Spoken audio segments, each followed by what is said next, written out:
सदाशिवसमारम्भां शङ्कराचार्यमध्यमाम् अस्मदाचार्यपर्यन्तां वन्दे गुरुपरम्पराम्। हरिः ओम् श्रीगुरुभ्यो नमः। हरिः ओम्. We have started chapter 16 and we have taken up the Sloka 1. In that, number of values were suggested by Krishna Paramatma. Of those values, we have completed 3 values. The last one being Jnana Yoga Vyavastitihi. It is not just enough to have the values. They will not give you the ultimate lakshyam, ultimate target, so-called moksham. Vyavastitihi means just casually you don't take up these values. You should make it your routine in the day-to-day life. Therefore, Paramatma is advocating to have Jnana Yoga Vyavastitihi. You should make it your daily course. Then the 4th value is Dhanam, charity. Shastra gives a great importance to this particular value. It always highlights whenever the occasion comes. It talks about Dhanam.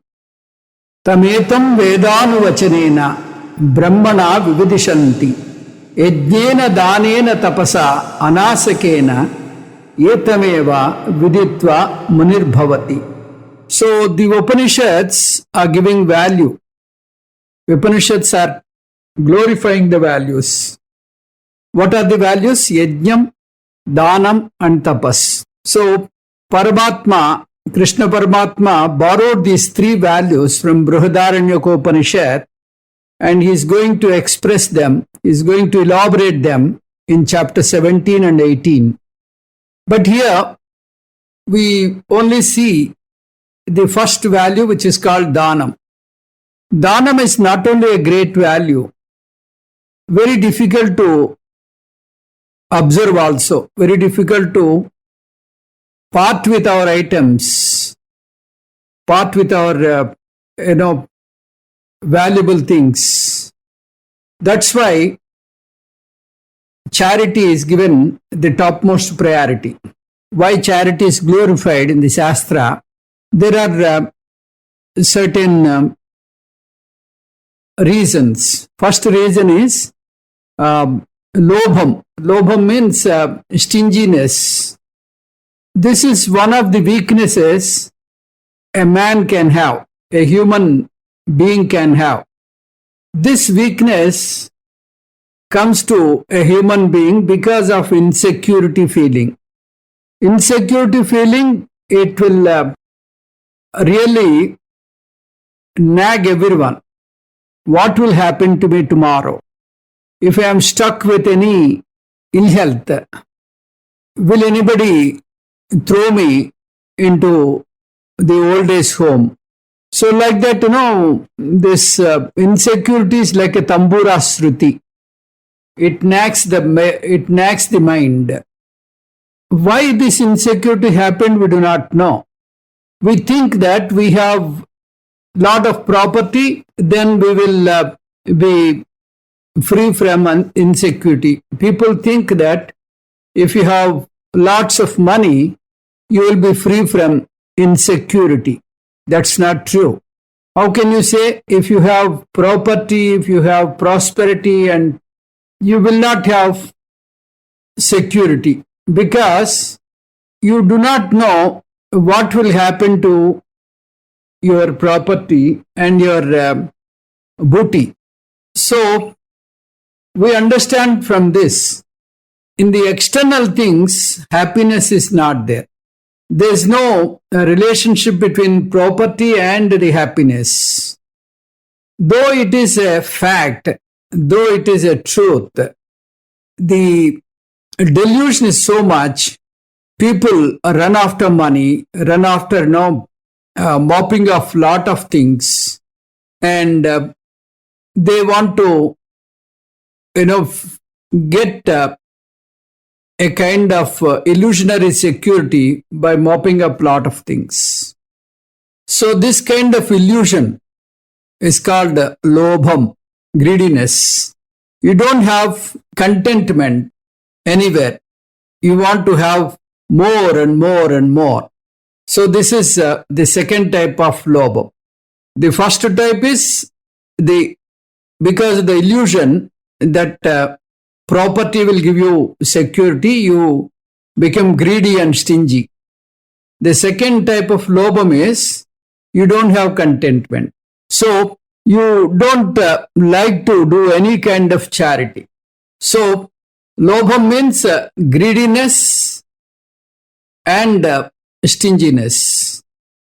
So a person thinks that he becomes secure by having lots of property.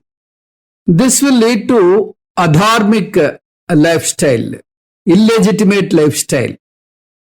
When a person is stuck with greediness, then without his knowledge, he will cross the dharma. He will cross the limits, the legal limits. Then this greediness will see that his mind will not function towards the dharma. So lobha will lead to adharma. Thereafter, he does all kinds of sinful acts and he may resort to even himsa. Then it will also lead to suspicion. A person who is stuck with lobha will have suspicion in everything and in everybody. If somebody is showing some affection to him, he thinks they are coming closer to him because of his money. He will not even trust his own family members. He thinks that they are after him for money. That is why, to come out of this kind of weakness, Shastra insists that one should cultivate the habit of charity. Then ahimsa. So, if you don't have charity, only certain people will have lots of money and become rich. And there are lots of people who do not have money. So there is a difference between haves and have-nots. The rich people are hardly few. The poor people are many. So the poor people, in order to sustain their poverty, they resort to all kinds of illegal things. They become, robbers, they become thieves, and they kidnap children, they resort to, killing. So many untoward things will take place. So we keep reading these kind of things in the newspaper every day. So for this rich man, this will be a scary thing. So for now, he thought that his property will give him security. Now he feels scared. What will happen to his money? What will happen to his children? Will anybody kidnap them? Like that, his mind is totally shattered. He will not have proper sleep also.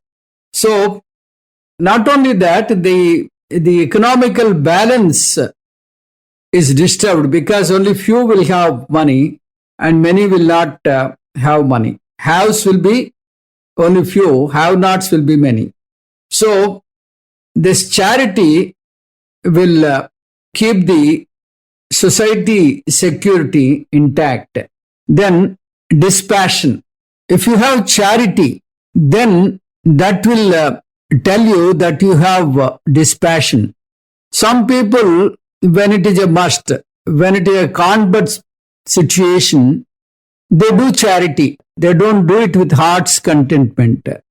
So they feel sad. So if you can improve the dispassion, then you can do a lot of charity. Therefore, charity is one of the virtue one should cultivate. Then the fourth reason why you have to do charity is prayaschitta karma. Charity will help you as a prayaschitta karma. So, in your lifestyle, knowingly or unknowingly, you must have done some sinful acts. In Shastra, it is called durita karma. So, in order to reduce the effect of the durita karma, you have to do dhanam, you have to do charity. After a person dies, in those 10 days, people, they do a lot of charity. Some 16 danas, 18 danas, 18 kinds of charities. They are prescribed in the Shastra. In fact, these charities one must do while they are alive and kicking. Not at the time of death, his children should do it. The person must do himself while he is alive and kicking. Then, if one has the charitable mind, he will not have a fear of death. He can think that death is a great event. So, all these years, the stingy person, accrued and amassed a lot of money.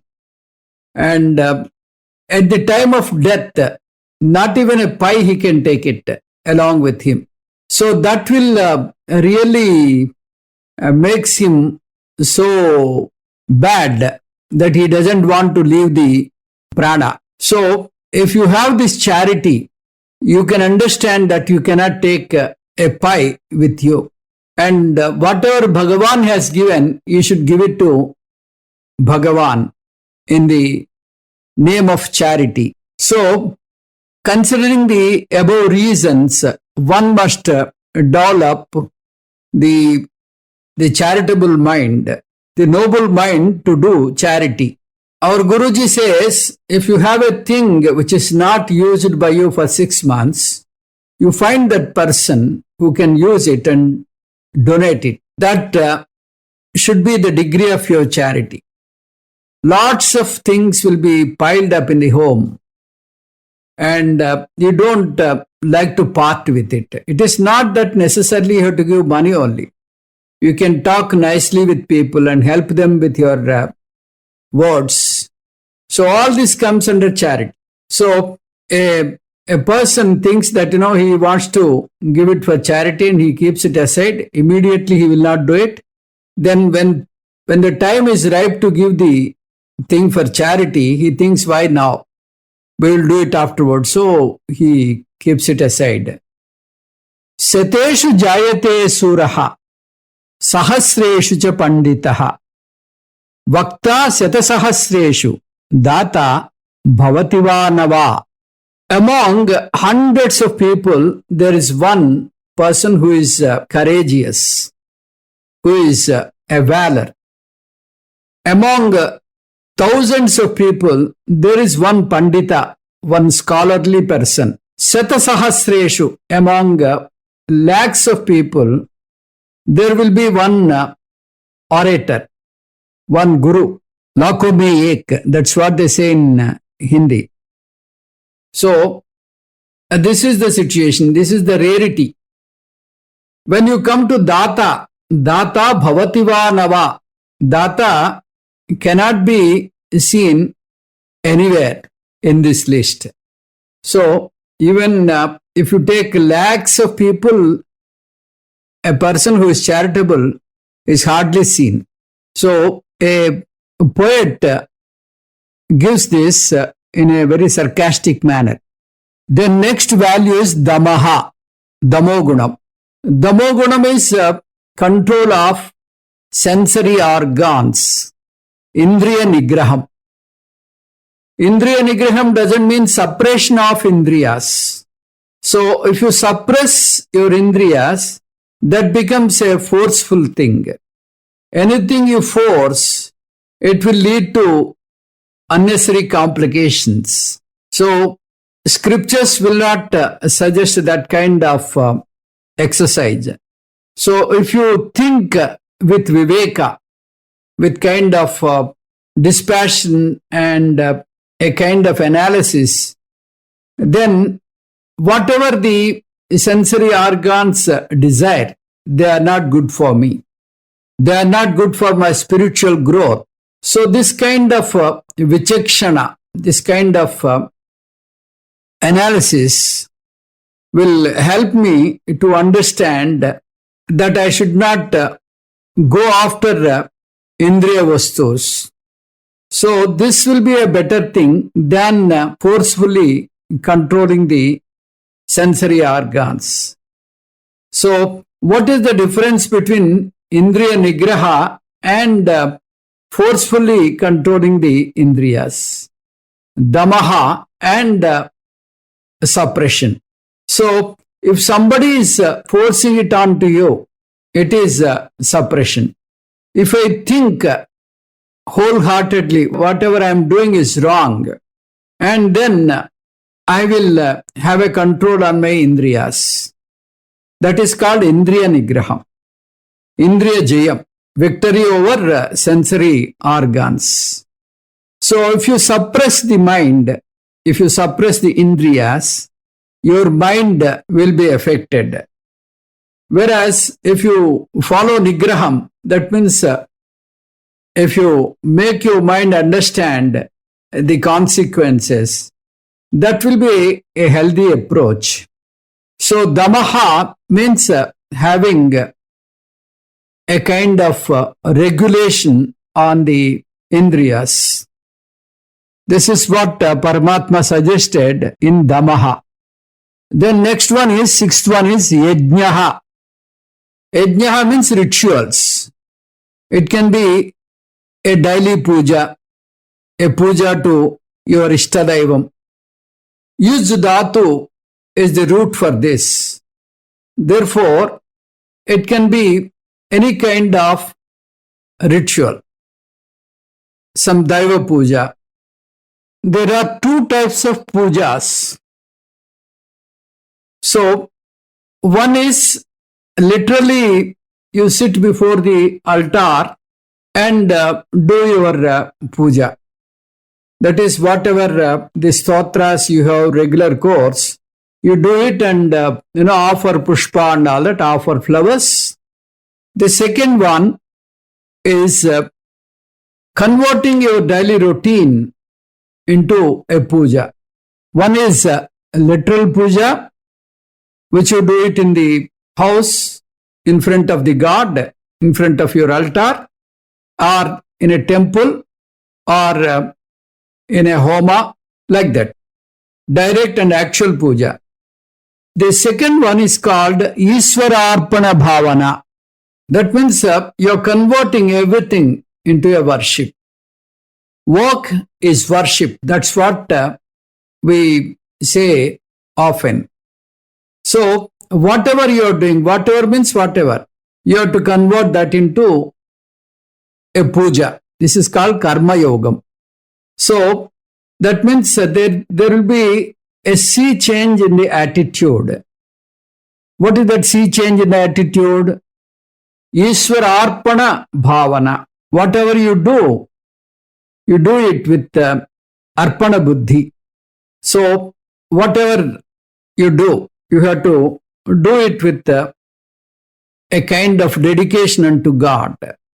So, there, that work becomes a pious work. Whatever you take up, if you offer it unto God, that becomes a divine work. So, you do it with shraddha and heart's contentment. You don't brood. You will have full interest and vigor and enthusiasm to do that work. So, though it is a routine work, you will not do it casually with a kind of lopsided behavior. So, you will show your full vigor and do it with a kind of dedication. Why? Because you offered it unto God.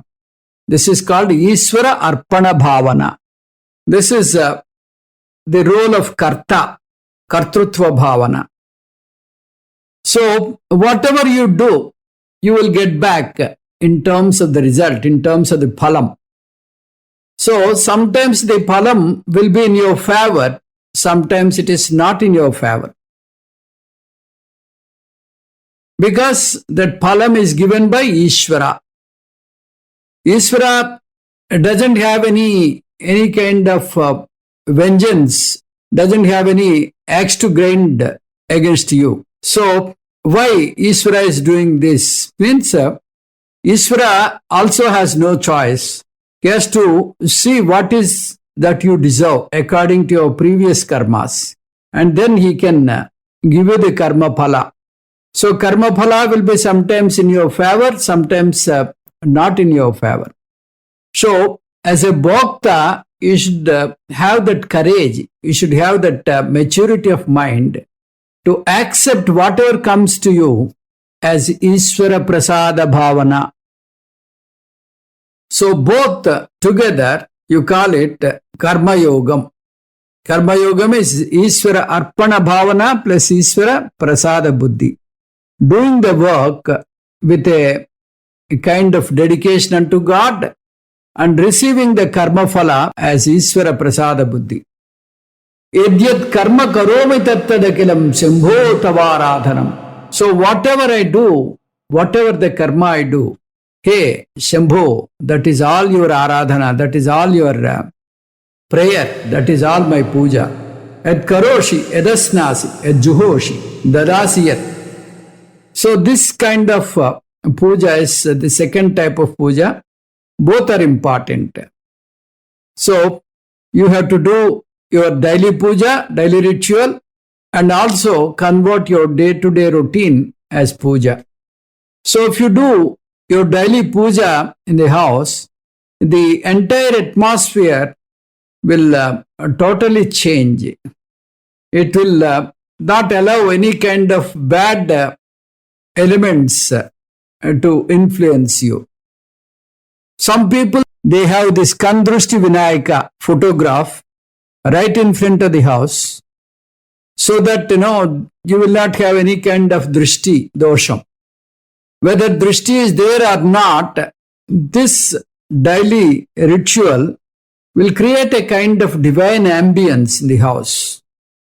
So it will see that your children also grow in a proper culture, and it will act as a protective armor for you to protect you in times of difficulty. Therefore, you have to necessarily do your Nitya Puja and also convert the day-to-day routine as puja. So, two types of puja. One is daily puja. The second one is daily karma converted into puja. So, that Nitya Puja you have to compulsorily do so that you get the divinity, the divine feeling, and with the divine feeling you dedicate all your work unto God. So, you have to convert your day-to-day work into Karma Yoga. So, in Karma Yoga, we have seen Pancha Mahayajnas. So, all Pancha Mahayajnas we have to do. That is Manushya Yajna, Pitru Yajna, Daiva Yajna, Rishi Yajna, and Bhuta Yajna. All these yajnas you have to perform. All this we have discussed when we are talking about Karma Yoga. Next value is Swadhyaya. Swadhyaya means it is a kind of scriptural study or scriptural chanting. This is called Brahma Yajnam, Rishi Yajnam. In the Pancha Mahayajnas, this is one among them. In the olden days, people used to do Swadhyayam as a daily routine. Now slowly it is taking the backbench. In olden days, people used to do Sandhyavanam 3 times. Now, even one time people are not doing. So, forget about the Gayatri Mantra chanting. Swadhyaya are 2 types. One is Shabda Pradhana, that means it is Shabda dominant. The second one is Ardha Pradhana, that is meaning dominant. Shabda Pradhana Swadhyayanam. is chanting the stotras, so that you are free from all evil forces. Whether evil forces are there or not, when you are deep into your mundane things, these kind of things will influence you. So, in order to make you free from any bad elements, this will really help you. It will create a very good ambience and also a self confidence, so that you can face the world with courage, with a kind of protected feeling, a protection from the God. So, it will also give you vairagyam. In Bhajagovindam, Shankara Bhagavatpada said, Dhanagama Trishna. So, it's a kind of remedy for this kind of Trishna, this kind of feeling of, mopping of lot of money and forgetting God and all that. These feelings are arrested and you go towards God. Daily, at least you spend 15 minutes and take up some kind of chanting, maybe Vishnu Sahasranamam. We have the Swadhyayana 5 different items, as you all know. One is Vishnu Sahasranama, Purusha Suktam, then Taittiriya Upanishad 1 Valli, and then Rudram, then Sri Suktam. So, this you have to do daily, so that you get a protection and a divine ambience in the house. This is called Sabda Avrutti. Then the second kind of Swadhyayanam is Artha Pradhanam. It is meaning dominant kind of scriptural study. In this you give more importance to the meaning than the sound. If you simply chant without knowing the meaning, that becomes Sabda Pradhana. That makes your house a temple.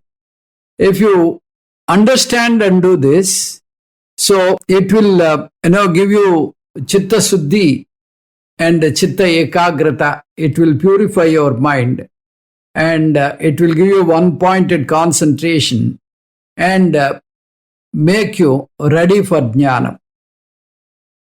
Then the next value is Tapaha. 8th value, Tapaha. Swadhyayat Stapaha. That's what it is given in the Sloka. If you separate this Sandhi, Swadhyaya plus Tapaha. Tapaha means austerity. For this there are many meanings.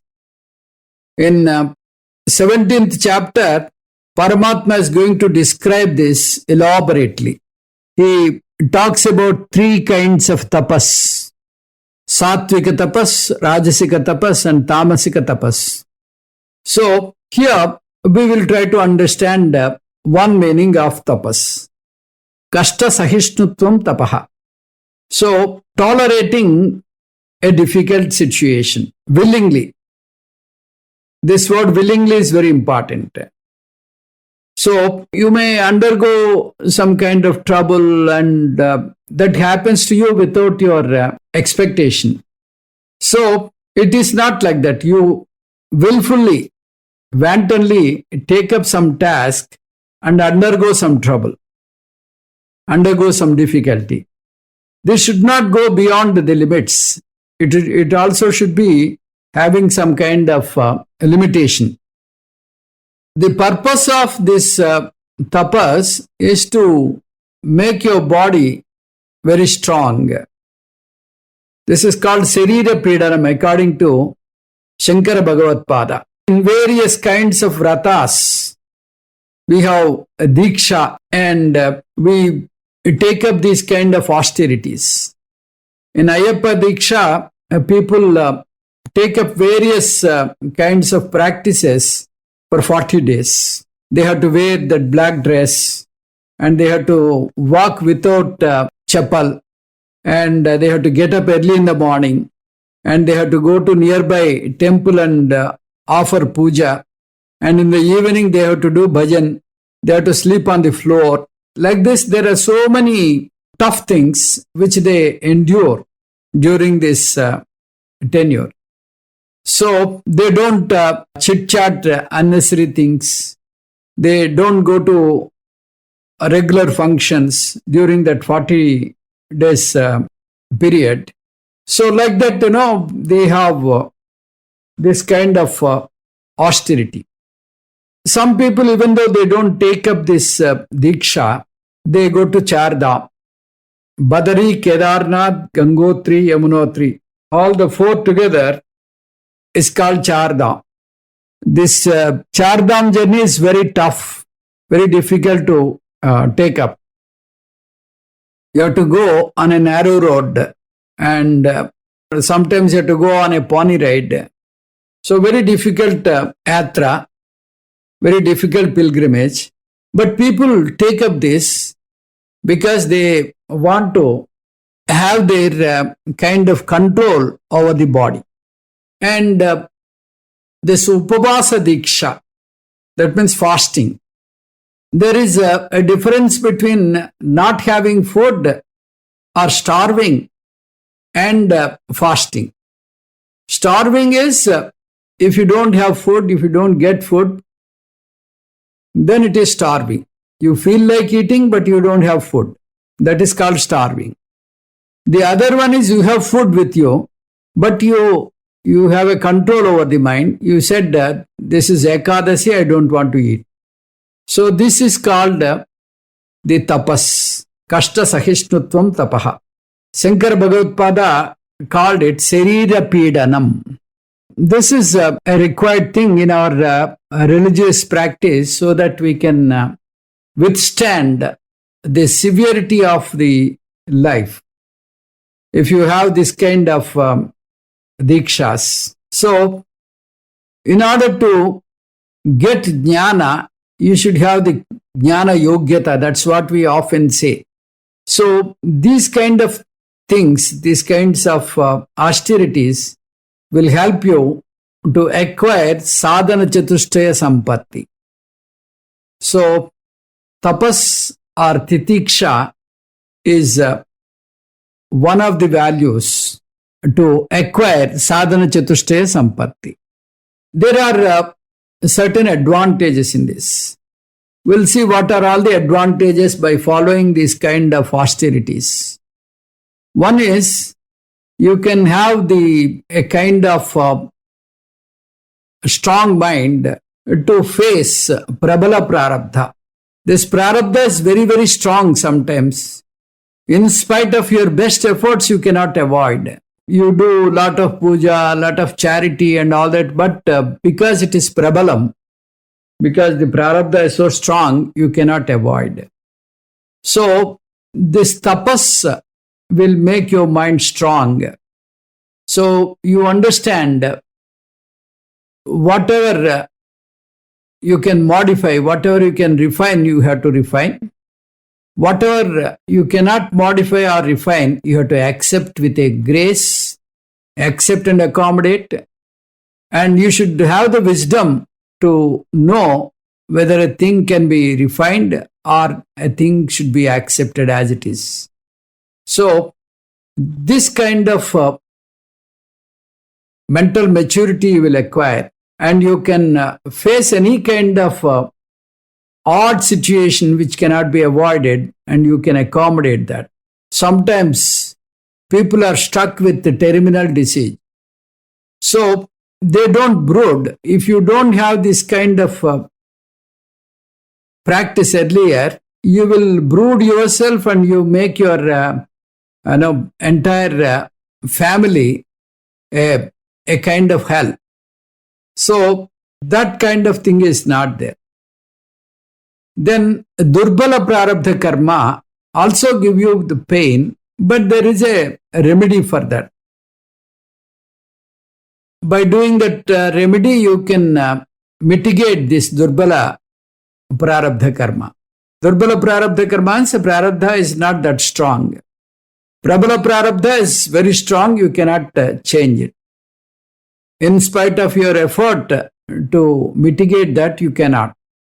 So, if it is a durbala prarabdha karma, you can mitigate it by charity, by doing certain rituals like that. So, this is one advantage.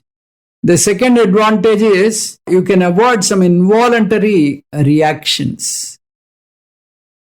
When you have this titiksha, when you have this kind of tolerant attitude, if the situation is not in your favor, so you don't respond involuntarily. Usually, when you don't have this titiksha or forbearance, you spontaneously respond for everything. You don't have that saburi. You don't have that patience. You can't withstand injustice. Your mind is very sensitive. So immediately you respond. You don't even think.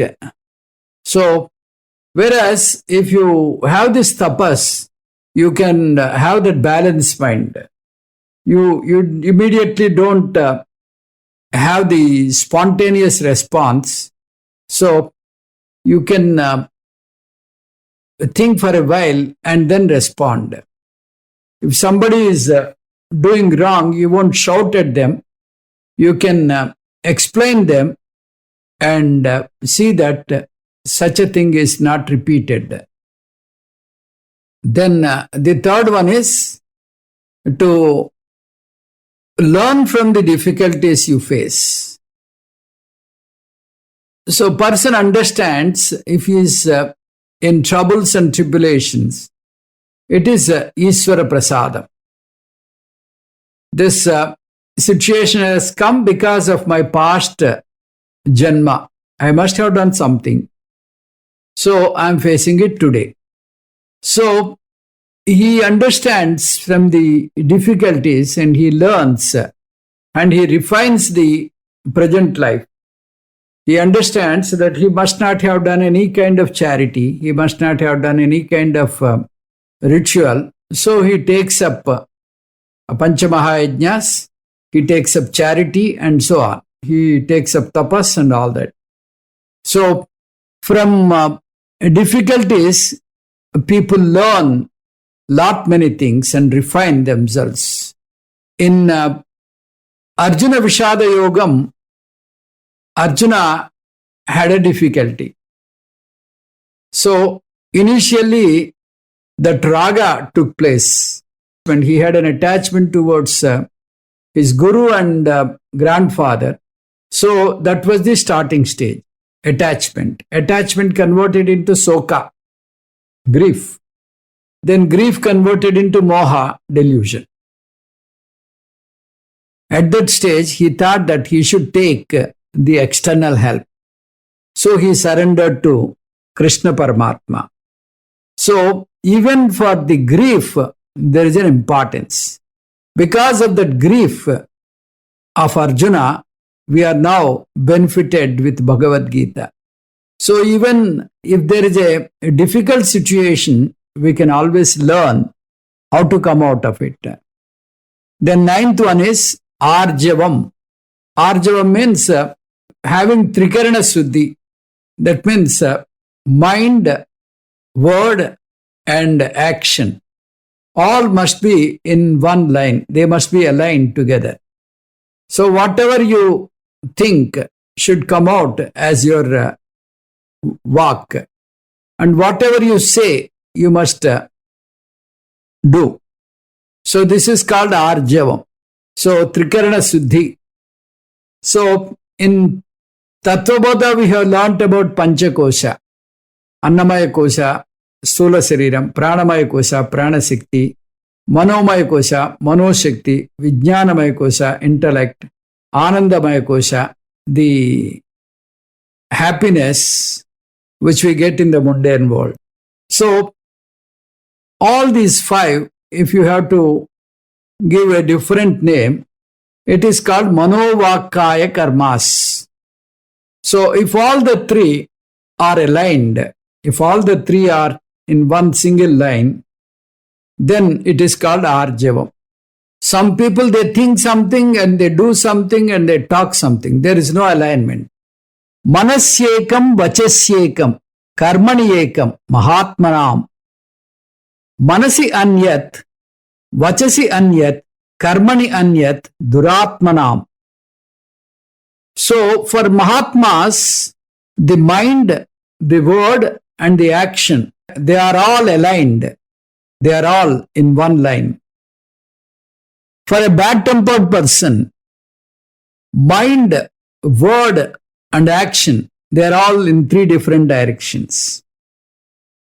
If they are all in three different directions, there will be a lot of pressure in the mind. So we are responsible for that pressure. In the initial stage, we do not know the gravity of this pressure. So as you do not have any control, as you do not have any kind of arjavam, it will lead to ill health. So arjavam we have seen in 13th chapter. Amanitvam, adambitvam, ahimsa, shanti, arjavam. So here Paramatma is saying you develop arjavam. You enhance your arjavam. So with this we have completed the first sloka. We will enter into this sloka number 2. Ahimsa satyamakrodaha tyagasyantirapaisunam daya bhuteshu loluptvam mardhavam hrirachapalam. Ahimsa. Ahimsa means with mind, word and deed. We should not hurt anyone. Satyam, to talk in a pleasing way, to talk the truth. Akrodha. Akrodha means you do not have any kind of ill feeling. You do not have any kind of anger, even if the other person does some bad to you. Tyagaha, you do things without expectation. You don't have any kartrutva abhimanam. I did this. That kind of abhimana you don't have. That is called tyagam. Shanti. Shanti means unwavering mind, peaceful mind. Apaisunam. Apaisunam means not scolding anyone, not belittling anyone. Bhuteshu daya, having compassion towards all living beings. Aloluptvam, not getting lured by sensory organs. Mardhavam, having sensitivity.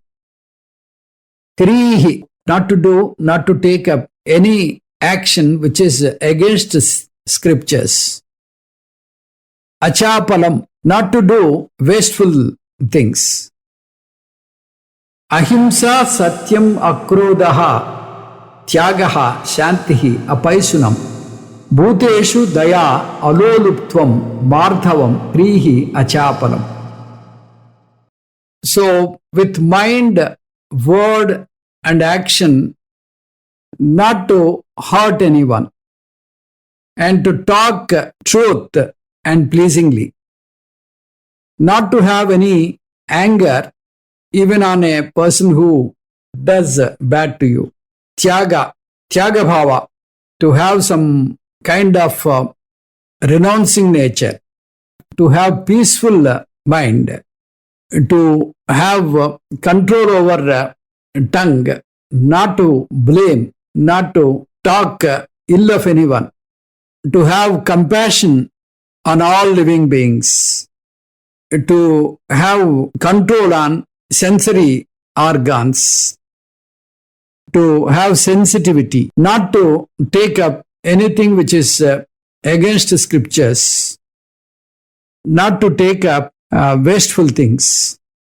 So these are the few values Paramatma has given in the second sloka. We'll try to understand one after the other. First one is ahimsa.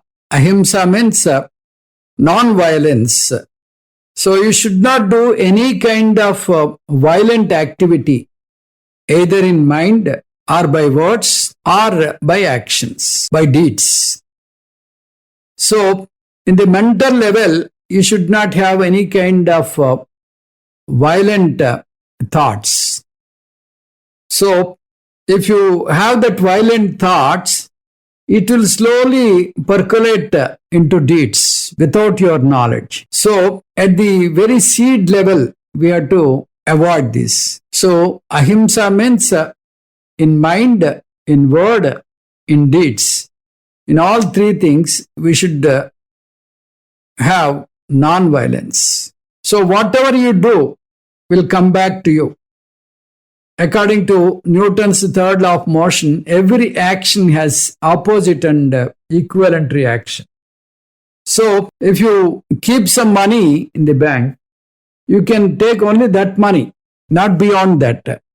So all the karmas, it may be mental, it may be verbal, it may be deed. These are all karmas we are doing. So this is our bank deposit. So whatever you do, it will come back to you.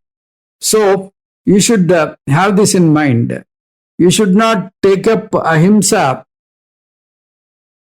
by any of the three, by mind, by word, by deeds.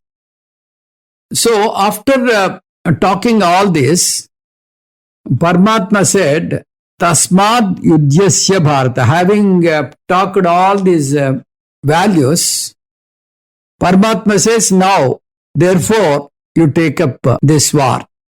So having discussed so much about ahimsa, how come Paramatma is asking Arjuna to take up ahimsa?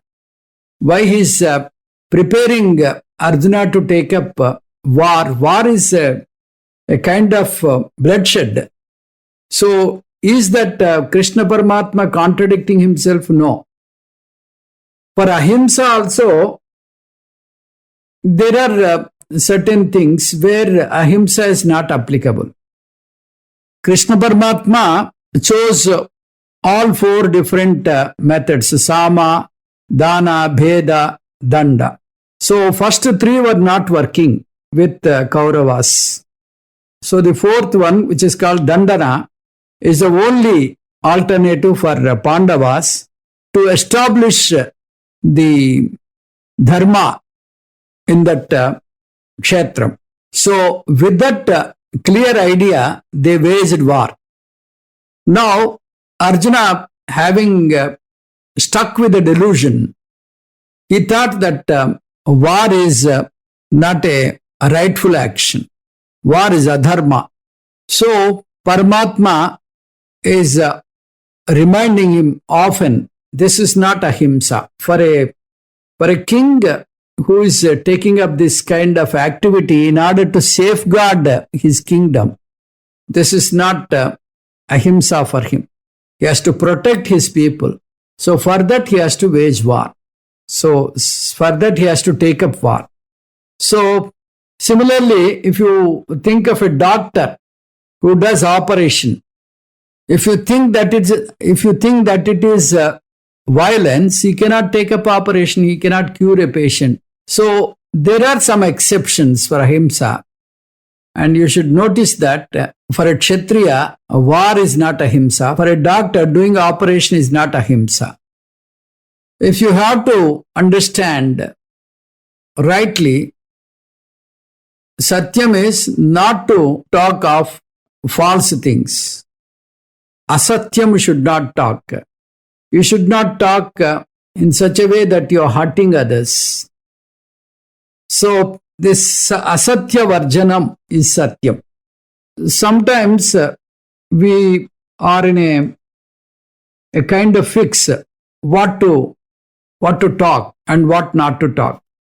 Sometimes when you want to teach a child, if you tell him the truth, if you tell him straight away, if you call a spade, he will not take it up. So you have to tell what are all the good things he does, and among 10 good things, you have to take up this bad thing and then slowly tell him, you come out of this. So these are the techniques Paramatma wanted to give in the name of values. The second sloka, some more values are there, which we will take up in the next class. Om Tat Sat Sarvam Sri Krishna Arpanamastu. Om Purnamadah Purnamidam Purnat Purnamudachyate Purnasya Purnamadaya Purnamevavasishyate. Om Shanti Shanti Shanti. Harihi Om Sri Gurubhyo Namaha. Harihi Om.